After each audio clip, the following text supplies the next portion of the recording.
A day at the park. Last Saturday, Anna woke up early. The sun was shining, and the weather was perfect. She decided to go to the park. After having breakfast, she packed her bag. She took a book, some snacks, and a bottle of water. At 10 a.m., Anna arrived at the park. The park was full of people. Some children were playing on the swings, while others were riding their bikes. Anna found a quiet spot under a big tree and sat down. She opened her book and started reading. After an hour, Anna felt hungry.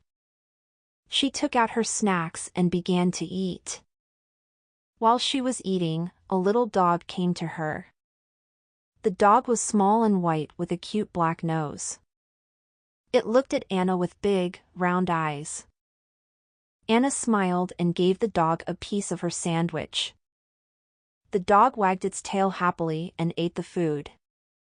Then, it sat next to Anna and stayed with her for a while. Anna petted the dog gently. She felt relaxed and happy. At 2 p.m., Anna decided to go home. She said goodbye to the little dog and walked out of the park. On her way home, she thought about the nice time she had. It was a perfect day at the park.